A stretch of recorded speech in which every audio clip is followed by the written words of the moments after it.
आज बनवूया कोबीची रस्सा भाजी। ही भाजी भाताबरोबर किंवा भाकरीबरोबर एक नंबर लागते।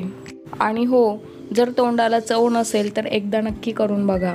तर नमस्कार मंडळी, मी Chaitali moms recipes and creative लाईफस्टाईलमध्ये तुमचे खूप खूप स्वागत करते। चला तर मग पटकन रेसिपीला सुरुवात करूया। घरी माझ्याकडे एक मुठ्ठीभरच कोबी उरलेला होता आणि या मुठ्ठीभर कोबीची तर सुकी भाजी होणार नाही, म्हणून मी आज बनवली आहे रस्सा भाजी। तर कोबी हा एकदम बारीक चिरण्यासाठी मी इथे या चॉपरचा उपयोग केला आहे। याने झटपट सुद्धा कोबी हा कट करून होतो। तर सुरुवातीला मी याचे छोटे छोटे काप करून यामध्ये टाकून घेत आहे, म्हणजे या चॉपरमध्ये पटकन कट होतील असे। तर हे बघा, कोबी हा एकदम झटपट असा बारीक झाला आहे। आता आपण उरलेला कोबी सुद्धा बारीक कट करून घेऊया। हे बघा, एकदम झटपट असा कोबी हा बारीक कट करून झाला आहे। आता आपण फोडणी करून घेऊया।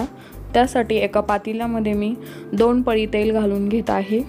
तेल तापलं की आपल्याला गॅसची फ्लेम लो करायची आहे आणि अर्धा चमचा जिरे घालून घ्यायचे आहे। 1 छोटा चमचा हळद घालून घेऊया आणि 1 फुल भरून छोटा चमचा धना पावडर घालूया। 5 ते 6 कढीपत्त्याची पाने आणि लगेचच आपल्याला बारीक चिरलेला कोबी घालून घ्यायचा आहे। मीठ घालूया चवीनुसार। त्यानंतर या मसाल्यामध्ये आता आपण कोबी हा एकजीव करून घेऊया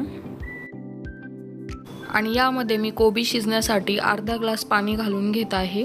पुन्हा एकदा आपण हे एकजीव करून घेऊया आणि झाकण ठेवून गॅसच्या मीडियम फ्लेमवरती आपल्याला कोबी हा 5 ते 7 मिनिट शिजवून घ्यायचा आहे। आणि इकडे कोबी शिजत आहे तर तोपर्यंत आता आपण वाटण तयार करायला घेऊया। त्यासाठी मी एका मिक्सरच्या भांड्यामध्ये 3 हिरव्या मिरच्या घेत आहे आणि पाव चमचा जिरे टाकून घेत आहे। अर्धी वाटी भाजलेले शेंगदाणे घालून घेऊया आणि थोडीशी कोथिंबीर घालून घेऊया आणि पाणी टाकून आपल्याला हे वाटून घ्यायचं आहे। तर जवळपास मी अर्धा ग्लास पाणी टाकून हे वाटून घेतलं आहे। तर हे बघा, एकदम बारीक असं वाटून घ्यायचं आहे। तर इथे तुम्ही बघू शकता एक 5 ते 7 मिनिट झाले आहे आणि कोबी हा छान असं शिजला आहे। तर आता यामध्ये आपण जे केलेलं वाटण आहे ते घालून घेऊया आणि आता याच मिक्सरच्या भांड्यामध्ये आपल्याला 1 ग्लास पाणी घालून यामध्ये संपूर्ण वाटण हे घालून घ्यायचं आहे आणि हे आता आपण एकजीव करून घेऊया आणि गॅसच्या मीडियम फ्लेमवरती 10 मिनिटे शिजून घेऊया।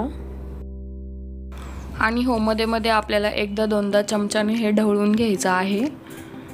छान उकळी येईपर्यंत शिजून घेऊया। हे बघा, भाजीला मस्त अशी उकळी आली आहे। वरतून मस्त अशी बारीक चिरलेली कोथिंबीर घालून घेऊया। तर तयार आहे कोबीची रस्सा भाजी।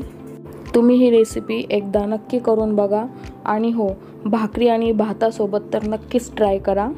तर मंडळी, तुम्हाला ही रेसिपी कशी वाटली कमेंट करून नक्की सांगा व माझ्या यूट्यूब चॅनलवरती तुम्ही नवीन असाल तर चॅनलला नक्की सबस्क्राईब करा व बेल आयकॉन क्लिक करायला विसरू नका। भेटूया एका पुढच्या अशाच नवीन रेसिपीसोबत। आणि हो, सर्वात महत्त्वाचे म्हणजे स्वस्त रहा, मस्त रहा, जिभेचे चोचले पुरवत रहा। धन्यवाद।